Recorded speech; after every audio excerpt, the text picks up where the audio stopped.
30% down हो गया। 30% down होते ही आप ये कह रहे हैं कि 15% और बाकी आइटम्स में कम हो जाएगा। 15% बाकी आइटम में कम होने के बाद आप ये कह रहे हैं कि एमएसएमई एकदम से फ्लरिश कर जाएगा।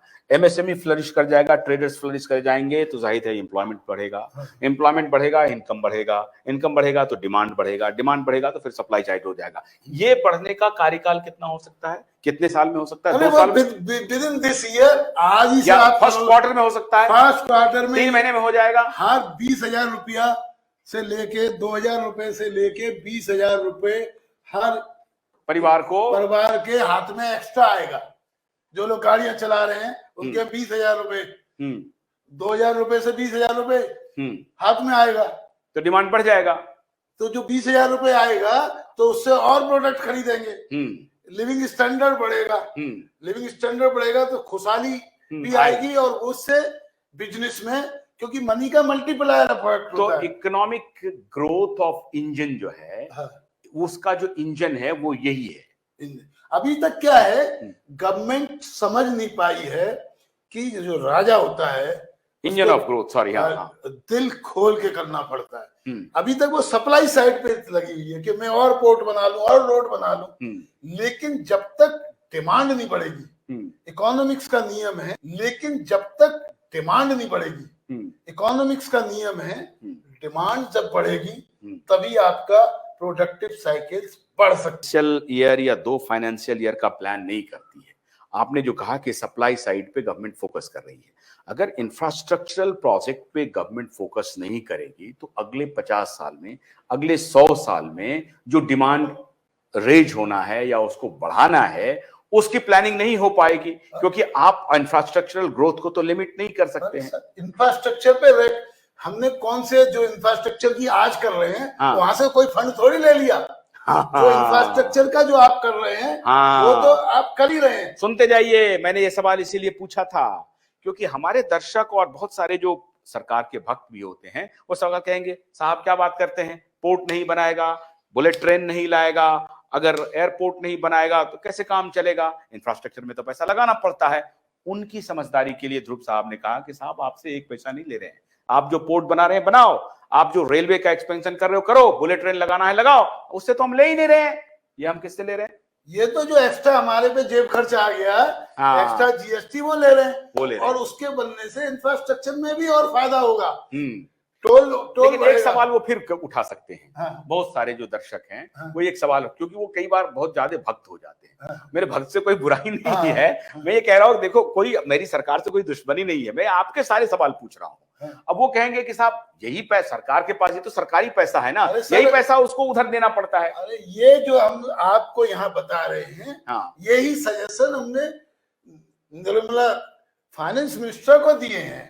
ये हमने कोई नई चीज थोड़ी बता रहे हैं कि हम उनके विरोध में कोई पार्टी खड़ा कर रहे हैं। ये सजेशंस वो हैं जो सरकार को दिए हैं, और सरकार को आपके सामने मीडिया पे पेश करने का, और जनता तक एक एक जगह हम पहुंच रहे हैं और इस चीज को बता रहे हैं, तो हम सरकार को मजबूत कर रहे हैं कि सरकार इन बातों को माने। तो निर्मला सीतारमण, क्या आपको लगता है कि क्या उनके पास इतनी इल्म नहीं है या इतनी जानकारी नहीं है कि इन मुद्दों को वो आराम से कर सकती हैं? क्यों नहीं कर रही? देखिए, ऐसा है कि कोई भी व्यक्ति होता है, कोई भी देश चलता है तो सजेशन से चलता है। वो चीजें, हर चीज स्ट्राइक नहीं करती। माँ भी दूध तब पिलाती है जब बच्चा रोता है। जब वो चीजें हम उनके सामने पेश करेंगे, वो बिजी होते हैं, अपने काम में बिजी होते हैं। और बेसिकली क्या होता है कि हिंदुस्तान की रियलिटी, कई लोग जो बातचीत बता रहे हैं वो वाले इकोनॉमिस्ट हैं, जैसे मनमोहन सिंह इकोनॉमिस्ट थे। वो किस तरह के हैं? विदेशों से, जो उनके सलाहकार बने हुए हैं वो विदेशों से इकोनॉमिक्स किए हुए हैं। तो वो लोग क्या है कि उस मुद्दे पर चल रहे हैं जिसको अमेरिका छोड़ चुका है। आपको पता है कि इसी विषय पे बाइडेन ने प्रस्ताव पारित किया है कि 40 साल अमेरिका जॉइंट के लेवल पे चला गया, जॉइंट क्रिएट करेंगे। इसकी वजह से इनइक्वालिटी बढ़ी है, हमको इसको ये बिल्कुल इसी वीक में, मतलब हम अब पिरामिड के नीचे वाले पर ध्यान देंगे, ऊपर वाले पे नहीं देंगे, क्योंकि वहां डीप स्टेट हो गया है, बड़े बड़े टेक जायंट्स या और जो जायंट्स बिजनेस जायंट्स बढ़ रहे हैं। उन्होंने कहा जायंट्स की वजह से इनइक्वालिटी यूएसए में बढ़ी है।